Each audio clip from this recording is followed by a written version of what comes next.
Did you hear that on the microphone? Here. The microphone is on. You don't have to do anything. I don't care.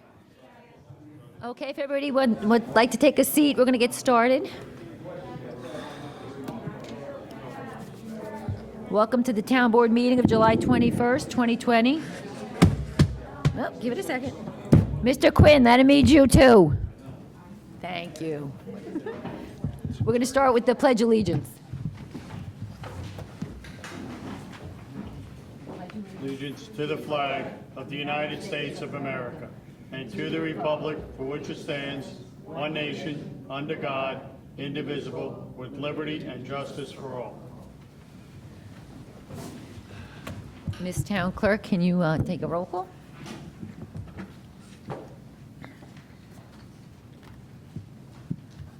Councilman Dennis Troy. Present. Councilman Jerry Vitari. Here. Councilman Paul Valentine. Here. Councilman Tom Divany. Supervisor Teresa Kent. Here. So I want to welcome everybody. I see a lot of new faces. I always like to see new faces at a town board meeting, so thank you for coming. Just to give you just the kind of the protocol so you know what to expect. We have a couple of announcements to make, which I'll go through. We will then workshop the agenda items, at which point the town board may have questions for people regarding some of the issues. Then we're going to go back to the beginning, and that's where we're going to have our public portion, which is basically anyone can get up, you can speak, you have 3 minutes. You can speak about anything you want to speak. Just know that we were not going to interact. There's not going to be question and answers going back and forth. You can certainly raise questions. You could always follow up with emails to any one of us, but we don't get into a back and forth. It would just prolong the meeting. So you get up, you have your 3 minutes. Please say where you're from. I don't need your address per se, but just where you're from, your town, or where in the town. Again, we're not going to, if you're in the middle of a sentence at the end of the 3 minutes, I'll give you a notice. You don't have to stop in the middle of your sentence. By all means, you can finish your sentence, but we do try to keep to it to 3 minutes. You get one chance. You don't get to go up again. If you heard something that somebody said that you don't want to, you don't like or whatever, basically it's one time. So those are kind of the basic rules. I'm going to start with the announcement, but I'm going to go because I presume that many of you were here for the Goto Lane presentation that was made 2 weeks ago. So we're all on the same page. I know the social media conspiracy theorists get carried away. This is all that had been presented to me before that presentation. 1 page via a virtual, they emailed it to me and I had a quick conversation with them. Being one of a board of 5, I didn't think it was fair for me to be the judge and the jury and decide yes or no, we're going to move forward or not. So I sent it to my co-counsel here on the town board and said, would you like a presentation? I mean, that's how really preliminary this was. I figured it was a good time that the town board would hear it and be able to ask questions and the public would hear it. Again, this was at a public meeting. It was live streamed on Facebook. There was no one trying to hide anything, sneak anything through. It's very preliminary, no application even made yet. So it really was a way for the public to become aware of it and to get feedback. And we welcome your feedback, 100%. What I will say is we welcome feedback about the proposal. I don't want to hear about, town board members being on the take and all the craziness that you see on Facebook. It doesn't help. It distracts. Everyone up on this board is out to do what they think is best for the people of the town of Orangetown, 100%. There's no other reason that they would do this or that they're going to. It'd be easy to say no. That's the easy answer. No, we're not going to make any zone changes. And no one's decided. There's no decision been made. So what you have to say is very much welcome and will be very much taken into consideration. So again, whether you speak tonight, whether you send it in an email, it's your comments and your specific thoughts on this or any project for that matter are very much welcome. So with that, I'll go into our general announcements. Just announcing that we are having a public hearing on August 18th at 7:15 regarding an amendment to our local law having to do with the Traffic Advisory Board.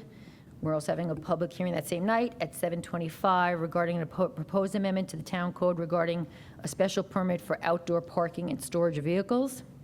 Then we have a public hearing on Saturday, September 12th. It's a Saturday morning, starting at 8 a.m., where all the department heads are going to make budget presentations to the town board.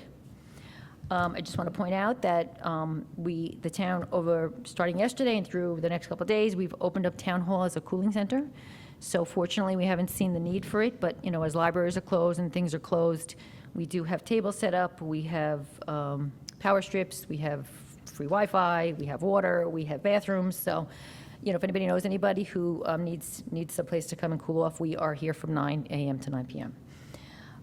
We have, just mentioned that part of what the town has been working on is what they call the CCA, which is the Community Choice Aggregation, and there's all parts of this environmental, working with NYSERDA, to basically work on saving cost on our energy and being more efficient. One part of it, which is a little bit separate, is the Community Solar Program. You're going to be getting a letter in the mail from me any day. I know Clarkstown already got it. Most of the municipalities in the county are participating. It is basically a guarantee of up to 10% off your electricity cost. There are a few provisos. If you already have solar panels, you are not eligible for it. And basically, with everyone who signs up from our town, they're going to give a $50 donation to the Rockland Community Foundation. So you're going to be getting a letter. There's a website. If you have questions, you can call Allison from my office, who is the expert. Again, it's a way to save on your utility costs. That's all I needed to hear. There is a limited number of people that can sign up initially. So if you are interested, I would say do it sooner rather than later. I have to do it myself, but yeah, to check out and sign up. Okay, so that's it for, I did have one other comment, which just came up. We've had just more to tell the town board and the chief if he's around. One of our parks over in Spark Hill has been vandalized twice with spray paint and some, foul words and things. So it happened Sunday, and our parks person went over and cleaned it up, and it happened again.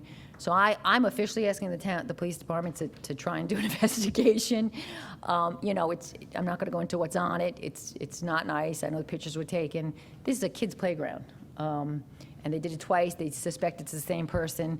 And so I don't know if they think it's funny or whatever, but, I find it personally reprehensible. So I see the chief back there. I just want to let the board know and know that it's something that we take serious. Okay? We do. We have an investigation going. Okay. Thanks, chief. Okay, so now we'll go on to workshop.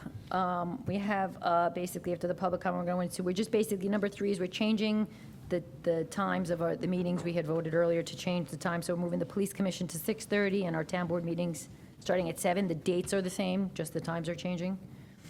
4 is approving the budget calendar. We have strict guidelines for our budget, so this is just setting forth the dates that we need to meet our budget dates. Number 5 is we do this periodically. People who submit their records of activity, who are not in the union and things, we have to approve it. And Mike didn't have his calendar in time, so Mike's getting his own resolution on this one. We have the application by the New York Football Club for the installation of temporary structures. We do have Brian Quinn here. I met with Brian and some members from the football club. But Brian, if you want to come up and say a few words, if you guys have any questions. Sure, thank you. I hope you can hear me through the mask. Yes? Good. Good, okay. Yes, I'm here tonight on behalf of New York City Football Club. Some of you may know they are a team that's in Major League Soccer, MLS. They are the New York representative of this league. And a couple of years ago, they came up here and they built a training facility on Old Orangeburg Road. It's got a soccer field and a half, about 25,000 square foot building. They do all of their training, practicing. They have locker room facilities, exercise rooms there. Just, it's a complete training facility for the team. And, it's a really nice facility. I know some of you have been over there. If you haven't, we'd love to have you come by sometime. But as you know, sports is shut down due to the pandemic, and we're now finally opening things up. We're in phase 4 in Rockland County, and one of the things is they're looking to get sports started again, including MLS, Major League Soccer. New York City Football Club usually has their home games at Yankee Stadium. They will not be available, or that will not be available, because the Yankees will be playing there. And so they need a alternate facility to have their home games. And they actually have a complete pitch soccer field over there on Old Orangeburg Road, and they're looking to have their home games there. In order to do that, They've asked for permission to put some temporary structures in, namely locker room facility for opposing team, press box, broadcast booth, so that these things can be actually broadcast nationally. There'll also be some temporary bathrooms. All of these facilities are modular in nature. They're completely self-contained. They don't hook up to the sewer system or anything like that. So it would be basically just dropping these in here so that they can be utilized for home games. They're contemplating a 8-game season starting sometime in August through early November. And so I did review the proposed resolution, which I think covers everything. It does include the possibility of some temporary lighting for some of the games, although there is no plan at this point to hold night games. But just in case, broadcast requirements or the league requires that some game be held at night, there is the ability to install some temporary lighting there as well, too. The resolution calls for the removal of all of these structures on or before December 31st, which is fine. Some hours for the operation of temporary lights if they're utilized. And so we think it's fine. The only thing that I noticed that was a little lacking from the resolution, it didn't refer to the press box and broadcast booth, which we just want to make sure everybody understands. We've given you a narrative summary, which summarizes everything that I just said, along with some conceptual drawings. The conditions that you've prepared and asked us to agree to are all fine. They will be reviewed by the building department to make sure everything is in place, and most importantly, health, safety, and welfare of the people who will be there. There is, at this point, no request for fans to attend these games. They can't. If the state does come down and say yes, you can now have fans, that would be on a very limited basis, and we would come back and ask you permission, should that ever come into play. So I have several people here. We have Jennifer O'Sullivan, who is the Chief Operating Officer of New York City Football Club. We also have Scott Birch and Tony Lynn. They're here at the day-to-day operations and facilities. They'll be the ones who interact with the building department. And, we did speak with the building inspector. So I think we're all on board for this, just hoping that you'll give us the approval for this evening. Any questions or? Brian, what did we miss? What do we not have specific in here? The press box and what else? Press box and broadcast facilities. The press box, though, is in the diagram. Yeah, it is. Yeah, we did include it. Yeah. Now, yeah, the resolution says including but not limited to the following structures. okay. So, and there will be some trucks. When you go to a sporting event, they always have these trucks that are there because they're needed to assist in the broadcasting. Those will be in the parking lot. So other than that, I think we've given you a whole rundown of what we're proposing here. We're good. Any Good. questions or Eric, anything? questions? We're definitely good. Thank you. Okay. Thanks, Glad Brian. you're here. Okay, the next item is another fun one.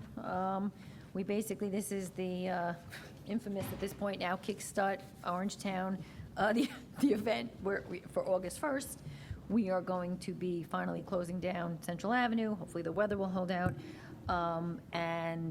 So basically this is the lend assistance for. We did accidentally somehow leave out from parks, Porta-Johns, and the showmobile. So that has to be added back in, but it's basically lending assistance for the signs and the barricades and things like that for August 1st.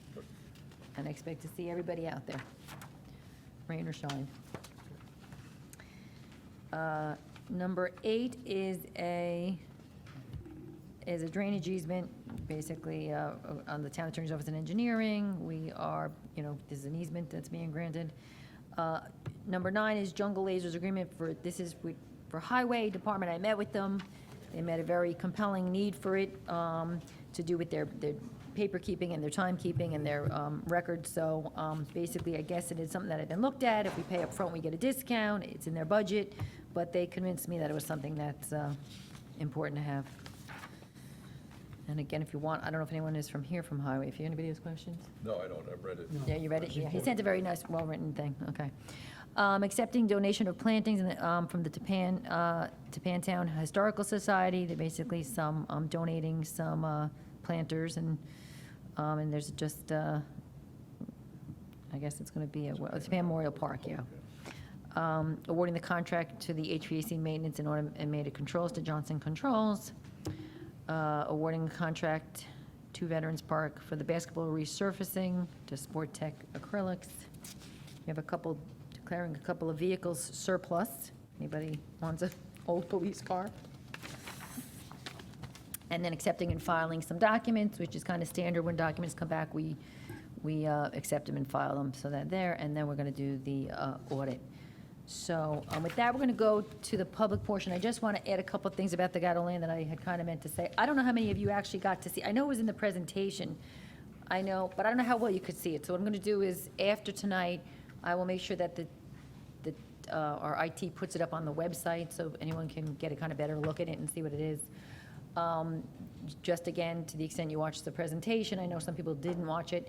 It's to an R15 and a PAC zone. So PAC is Planned Adult Community, which I started the town 23 years ago, and I was involved in drafting it. And I remember thinking, 55, how active can they be? And now I'm one of them. So anyway, so it's for 55 and older. It's a restriction on the land. I did actually speak with the town attorney today because a question had been presented to me. I've been fielding questions all day. In the initial response, it would be the obligation of the homeowners association or condominium to enforce the restriction, but if it wasn't, the town would have the right to enforce it if somebody was not 55 and living in there with kids or things like that. So I know that was just, I've been getting a lot of emails that this was already looked at and denied, and I don't, unless I'm wrong, I don't remember it being a PAC, because I think that's what they're No. saying, this is addressing the concerns that were had at the time. Yeah, I don't believe it was a pact. The Goto Lane, they've been trying to develop that for the last, I don't know, 12 years, 13 years, somewhere in that ballpark. So it's been a subject of discussion. in Yeah, the I past. honestly, I remember it coming once, or I remember hearing about it once, and that they were worried about kids in the school Yeah. and whatever. So I think that this was a way to address it. The other thing that I know somebody asked me about in an email was about the buffers, versus a residential versus the PAC or the townhouses, and it's a much larger buffer. So all of that, if you can, I'll have it up on the website, you can check it out. And then what they presented is just that, it's just a proposal. So it's not that the town is saying it's this or nothing. Certainly there could be something in between, less units, bigger buffers, all those things. There's nothing that's written in stone. So on that note, I will call our first speaker, Eileen Larkin.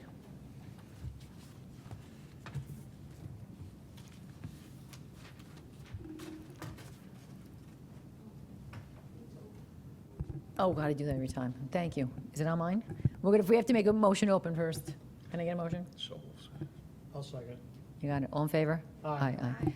Eileen, I don't have my clock, so Allison's going to be the I think I clock timed keeper. it at She's home. very honest, so I she'll timed be. it at home, so I've seen that happen. put the glasses on and I can't breathe or something like that, I don't know. Anyway, good evening, and it's nice to see you guys. It's like a tonic, being here and being able to speak publicly. The last couple of weeks have certainly seen lots of misinformation and the concerned voices of the community of South Nyack, and Orangetown, especially regarding the proposed sale and future of the Nyack College. I can't see that. At the last board meeting, we listened to a representative of Toll Brothers give a presentation for a 55-plus townhouse development on Goto Lane. The land in question is zoned R40, which is 1 acre residential. As far as I know, I don't know who owns it, but the owner knows full well when he bought the property that it was zoned R40 and that it could be developed accordingly with one home per acre. There is no hardship to him at this point. The project will require a change of zone, downzoning, and at least 2 or 3 variances, which will affect the abutting properties. I'm asking the board to seriously consider a moratorium on new development, which require a downzone, until the town completes the new master plan, and seek a trust for open space. You spoke about that, Teresa, which is a good idea if we can get money to preserve some open space. Large-scale developments affect all our services, our sewers, our roads, police, volunteer fire and ambulance services, water usage, schools. As an aside, back in 1985, 64% of Orangetown's total land area was developed land. 22% was open space, mostly park. The remaining 15% was underdeveloped. Perhaps the new comprehensive plan will update these numbers. The future of Orangetown will fall on your backs. Please respect the people who have lived here for years, paid high taxes, preserved the beautiful quality of life for all. Thank you. Thank you, Arlene. Next, we have Michelle O'Doherty.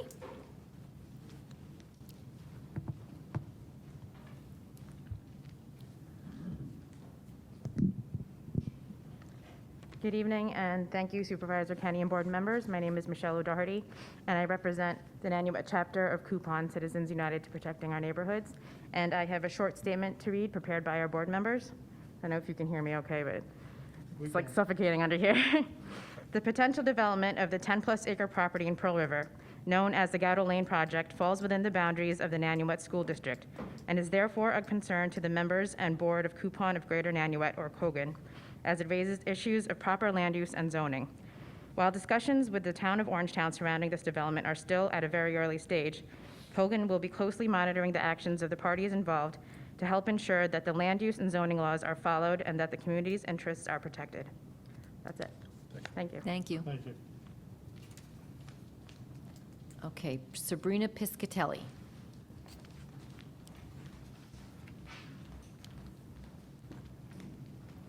Hi, good evening. We're here because of the Toll Brothers' interest in Gatto Lane, the property in Gatto Lane. So we just have some questions that, what guarantee do we have that once they're built, if they are built, that it remains a 55 and over community? And if they don't sell, can they change the rules of who can buy and how many children and what age is allowed to be there, to live there? Also, can we have something in writing concerning the buffer?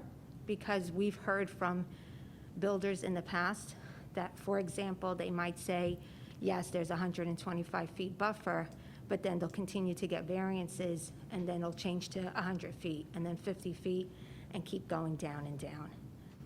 And also, how long would this project take, this whole process take, if the Toll Brothers are able to access and acquire the land? Thank you. Do you want to, is that are those questions in writing there?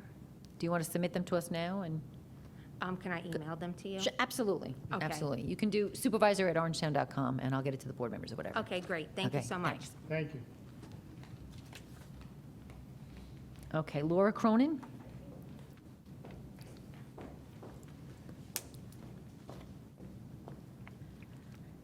Hi, I'm Laura Cronin from Sparkill, and I'm not here to talk about land. I'm here to talk about a drive-in movie theater, something completely different. I run a production company out of New York City, and during COVID-19, we've been thinking about ways to entertain and do something different. And I know there's been a real interest and need in having some form of entertainment here while the movie theaters have been shut down. We've been exploring options for land for a drive-in pop-up idea to use inflatable screens and all temporary installations. But we learned today when we're settling in a location, potentially using the Pfizer IRG lot that was used by Parks and Rec for the family movie night, that unfortunately to get a permit, we would need a 60-day waiting period, which eliminates the ability for us to actually air movies during the summertime, which is of course the most popular time to have a drive-in movie theater for families in the area.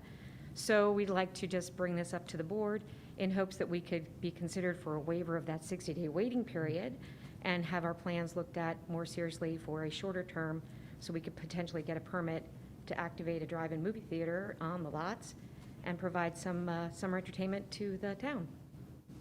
Thank you. That's it. Thank you. Thanks. So this just came up today. I think the 60 days I'm sure it goes back to the site plan with Jane, and so I think, and we just came up, I actually said it was great for her to come and show her face and explain. I think we'd have to do like what we did with like with the football club, passing residential, right? Right, so, I'm happy to come and do a meeting or a Zoom meeting with my Yeah. business partner as well, or whatever needs to happen. I know this was totally short notice. We Yeah. didn't even know until today. Yeah. so. okay, so, yeah, I think we'll talk and, yeah. Eric involved in that too. The fact that Eric had done it already, Yeah, with but honestly, we IoT. didn't even know about the lot until I talked with Eric and talked about, and actually, Mark was the one who kind of clued me into the layouts and how flexible it can be. It just seems like such a great location to do it, and we've got all of the instruments, all of the pieces ready to go. We just need about a 3-week lead window Right. to open it up. Right. I just didn't realize there would be a 60-day window. Right, yeah, it's basically right, yeah. So- So it's under this, I'm gonna like this COVID thing, we could do whatever we want under this COVID thing. Okay, thank you, we'll follow up with you, Thank you all thanks. very much. Yes, thank you. You have a contact. I do, you've been in contact with Carmel in my office, right? Yeah. Okay, Robert Arturi.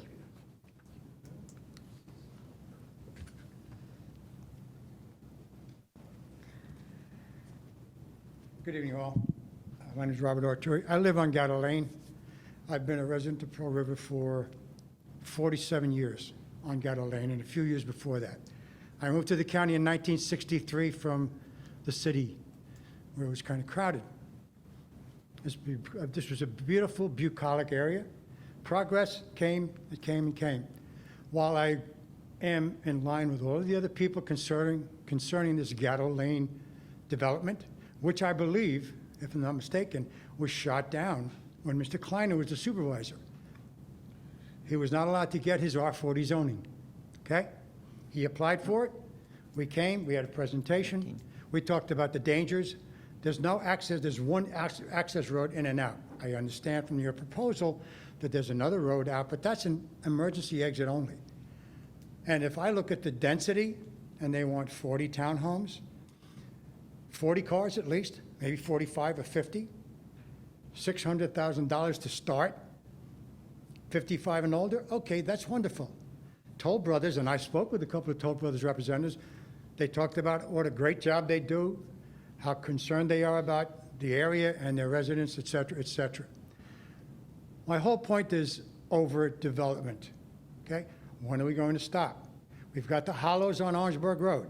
Opposite the Hollows, they knocked down a whole bunch of trees to put in additional apartments. And now they're putting in even more. Where does it stop? I have no problem with people wanting to build a nice home. And I think it should be done the way it was originally designed for, based upon, and I don't know how many of you have ever been on Goto Lane, but it ain't that wide, okay? And when we had Hurricane Sandy, a tree came down and blocked us in, and it included a fire engine that responded to an emergency that couldn't get out for 3 days. Now, you want to put 40 townhomes in there with all of those people going in and out? I don't have a problem with development.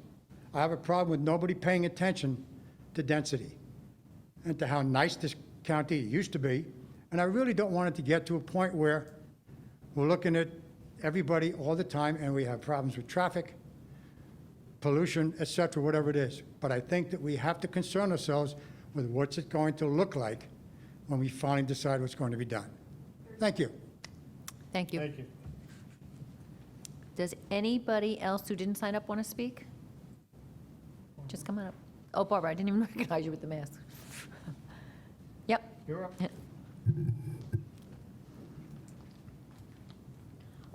My name is Barbara Dello, and I live in Blauvelt.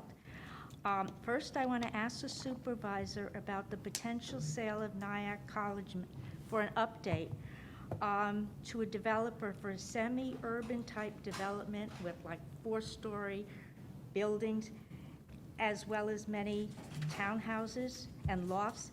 This type of development would fundamentally change the character of the mountain and of the whole town. And I'm concerned because of that. I'm also concerned about the density of the Goto project. Both of these, they're asking for a downzoning.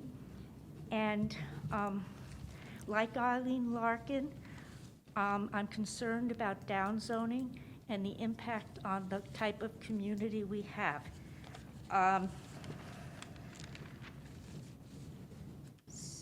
Secondly, I just wanted to comment about the professional soccer, the New York Sports Club. I know the gentleman said it would end on in December, but on the agenda, it said for the, let's see, pandemic and the economic recovery, and I wondered if there's any possibility a project like that with professional sports games would be, would extend for a long period of time. I noticed that one employee is not going to be using punch cards, and I wondered if that's something that there are other employees, and whether that reflects the pandemic and that people are working from home. And I guess I'll leave it at that for tonight. Thank you. Thank you. Okay, does anybody want, oh, I'm sorry, anybody else? I thought I saw a hand. Okay, come on up. Nice to see you at a town board meeting. I'm Susan Nemesty from Palisades. I'm very happy you guys are having these again. And Eileen Larkin's point, the comprehensive plan is very important. It seems to be what a lot of the zoning will be based on. The other thing is, I think maybe I don't know what the laws are about the zoning codes. Can they be revamped a little bit to like start excluding certain things? Because some of the zones are allowing so many different things. I don't know if that's something that Orangetown can do, or is that a statewide thing? You know, for example, when we had the H&A changed, you know, to a hotel only, there were so many other things that it can become. And I was wondering, is there any way to tighten that up to not allow so many different Uses. uses? I can't breathe. And I think that's pretty much all I wanted to, you know, just find out what the comprehensive plan, because, you know, this whole Nyack College, I'm in support of the Gatto Lane, you know, obviously, to keep Orangetown like it is right now. There's just too much development, and there's so many houses and apartments available. If anybody's really looking to move out here, there's plenty of choices in every single price range. So I think until those are full and we have no place else for people to move, we shouldn't consider more housing. You know, a lot of places are just moving out. Stores are empty. I think it's just, you know, we need to control the development in Rockland and Orangetown. So, Thank you. Thank you. Thank you. Anybody else want to speak that didn't sign in? No? Okay. I have a motion to close from Dennis Troy. A second. Paul Valentine. All in favor? Aye. Aye. Okay. Who wants to speak? I'll speak if I can Yep. read my own notes. As I said before, in terms of Goto Lane, previously, there was, under the Kleiner administration, that was down zone from R40 to R15. And one of the concerns at that time was the number of students. At that time, the Pearl River School District was basically at the limit. That's not the case now.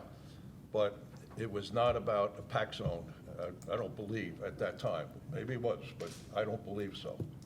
And to me, in terms of talking about downzoning here and concern about our comprehensive plan, I've been here 20 years on this board. During that period of time, the number of people that live in Orangetown was in the year 2000 about 50,000. In 2000 and I don't know what the last census was, 2010, and the census going on now, somebody had a new number, it was about 49,000. So in terms of development in this town has been very conservative about any type of development. In terms of the club or the Hollows, that was controversial when it went in. A lot of people have sold their houses and moved into the Hollows that are 55 plus. The club, the same thing has happened, where people have stayed here instead of moving to North Carolina and moving down to Florida. They've stayed in the club. The club is now, more trees are down, yes, you're right, but that's another 100 units. 100 units there is not overdevelopment. In terms of the Nyack College, that is a major consideration and a major concern. The unfortunate thing for us in Orangetown is we have very little say over most of the Nyack College property. It's in South Nyack, and they have their own zoning board, they have their own town board, their own supervisor, which is a whole nother story. And it's a thing, what you have, and I know my daughter lives right near there. What they have there is a lot of student housing. It's a lot of housing that has, it could be turned into like townhouses. Some of it could turn into multifamily housing. The difference you would have is some developer did that without putting in new housing there. At least they would go on the tax roll as opposed to Nyack College, which is not. The concern is who buys it and what they really want to do, with Nyack College, which could have a major change in the future of this town. So it's something, Teresa has been actively involved in that, our attorney, we all watching that. In terms of Goto Lane, this is a proposal. We will listen to the people living on Goto Lane. Is it the end of the world? I don't believe it's the end of the world. I don't. But we will listen to the people when the whole proposal is put in. So that's all I got to say. Paul, you want to say anything?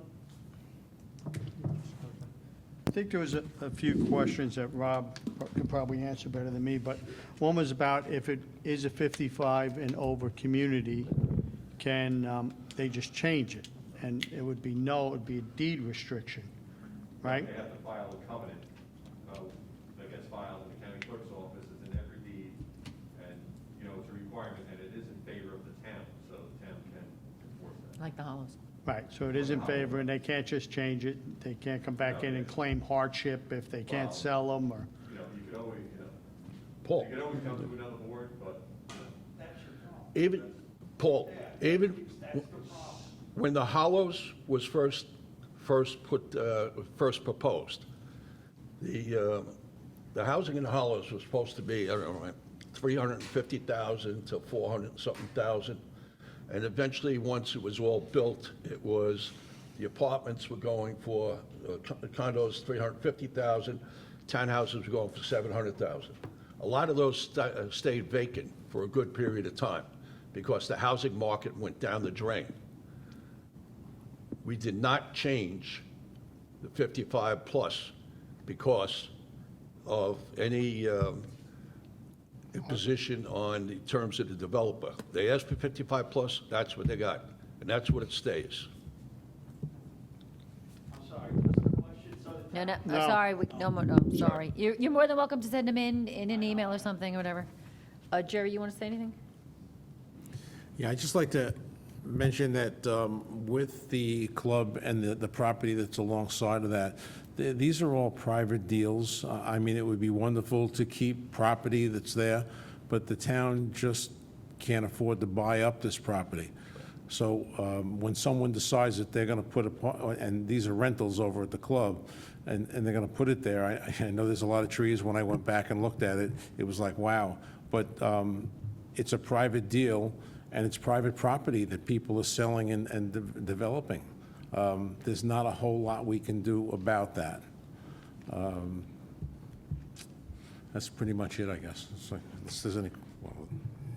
So I'll just add my final thoughts on this. A couple things. One, as it's zoned right now, a place of worship can site there. I believe a school can site there, but I'll have the town attorney double check me on that. Or, 10 homes, which I don't know if Jane is around, but we're talking very large, multi-family, multi-bedrooms homes. This is our option, okay? So it's not like we say, what do we want there? Nothing. Versus, these are the options we're left with. So again, we can certainly say no, see what happens, but the reality is that the owner of that property is paying $49,000 a year in taxes to the town of Orangetown on vacant land. At some point, he's going to sell. It's a matter of either we kind of know who's buying it and what they're doing, or we don't. Again, I don't live up there. My mom and dad do. They don't live very far from the property. I viewed this as I'd rather know than not know. And I don't know that that's the right way to view it, but that's how I viewed it. I'll just say one last thing. There is a need for this kind of housing. Private real estate attorney for 30 years. I cannot tell you how many people are leaving Rockland in general, not just Orangetown, and going to Bergen County, where these communities are all over the place. Just drive around, you'll see Bears Cove and this one and that one. There is a need. Hollows get sold out, a unit comes up, it cannot be on the market. The rentals over there, they're building another one because there's a waiting list for the rentals. People want to stay here, but they don't want the big homes, they don't want the maintenance, they don't want the yard work or whatever. In the end, it's going to be up to the people of Gatto Lane and that live up there. And again, my position is I don't want to find myself where we say no, no, no, no, no, and then we find out the property sold to an LLC, we don't know who it is or what they're doing, and we're going to say, wow, we wish we had townhomes here. So that's how I'm viewing it, but it's going to be up to you guys. And the things that you mentioned were by right. So in other words, By they right. wouldn't have to go Don't in need to front come of the to town us. board. They could just apply for a building permit and build a house of worship, a school, or 10 big homes. Yeah. Is Jane out there? I don't know if she knows, and I don't want to put her on the spot about how big the houses could be. I got to think they got to be, There's, yeah, there's give or no- take. There's no market for that What, size house. But they could, Tim, but do you have any idea the size of the homes, how big they could be? Okay. If you had a house that size, and I'll say another part of the county, a house that size would have about 25 Right. people in it. Right. So anyway, so that's really it. Okay, on that, we will go to the agenda items. You are all welcome to stick around and listen to our agenda, but I understand if you have better places to be or things to do. We won't be insulted, put it that way. Okay, so we're going to move to the change of the... Nice.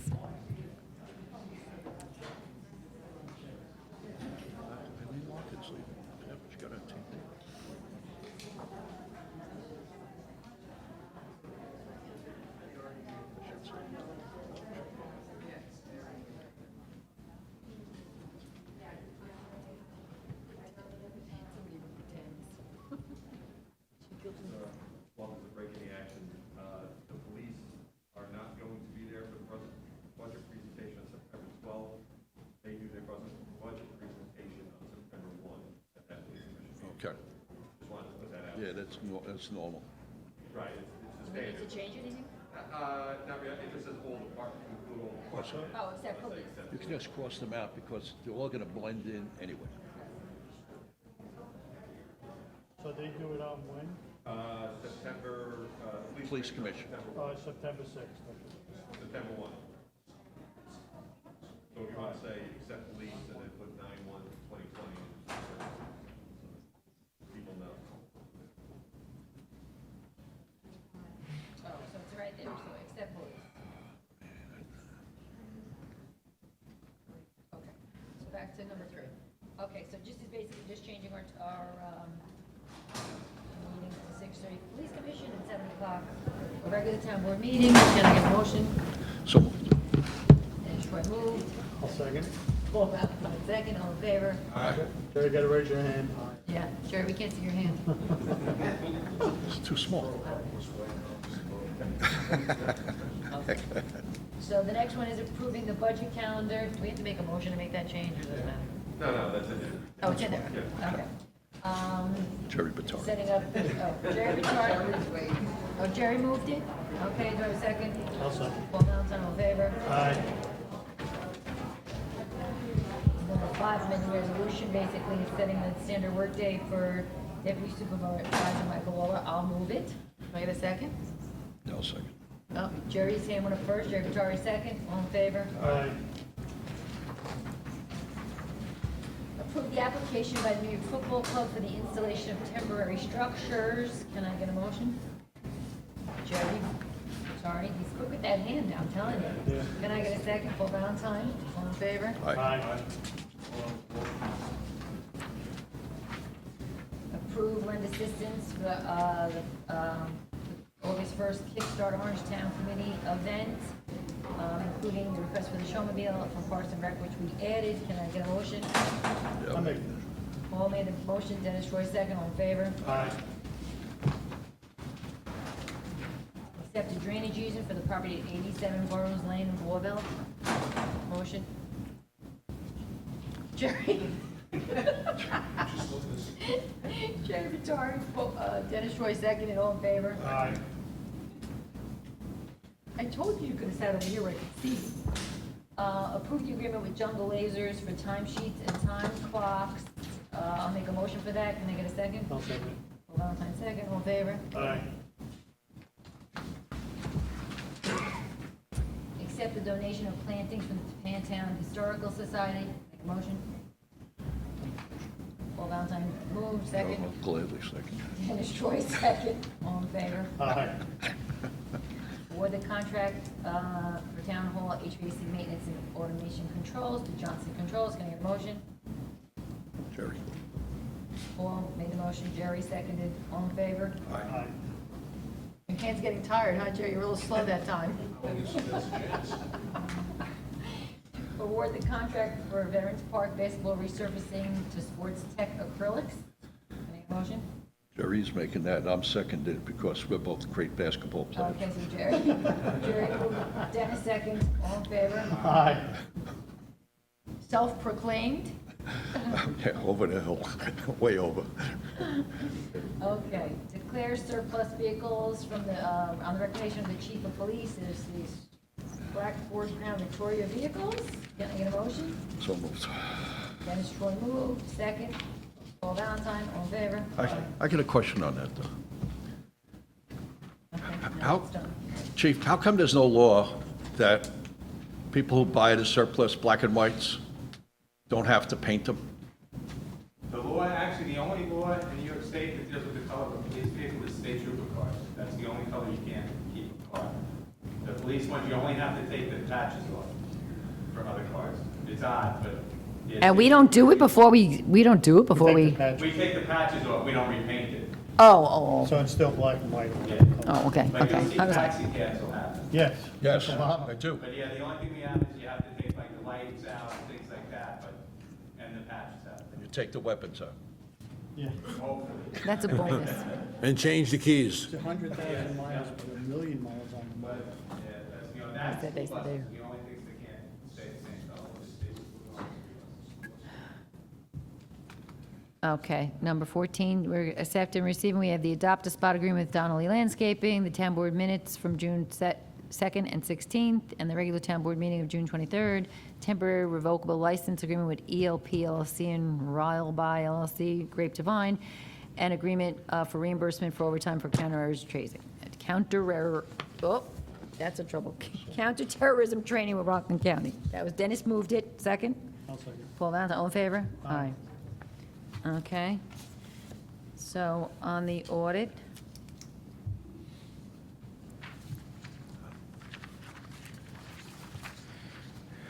Okay, the audit for tonight consists of 2 warrants for $591,000. The first warrant had 24 vouchers for $57,000 and was for utilities. The second warrant had 128 vouchers for $533,000.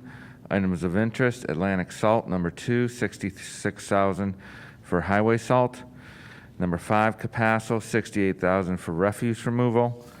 Number 7, Arthur Gallagher, $38,000 for workers' comp audit premium. Number 9, Delagi Landon, $31,000 for golf cart leases. Number 11, Seal Coat, $45,000 for highway materials. And number 13, Sport Tech Acrylics, $94,000 for the resurfacing of the 4 basketball courts. Any questions on the audit? okay, can I make a motion to close the audit or accept the audit? So Dennis Troy, second. I'll second. Paul Valentine, all in favor? Aye. Aye. Okay, executive session, we do have a couple of, we have a personnel matter. I have a quick question. I know it's late. Yeah. How come number 12 is 63,000, here it's 94,000?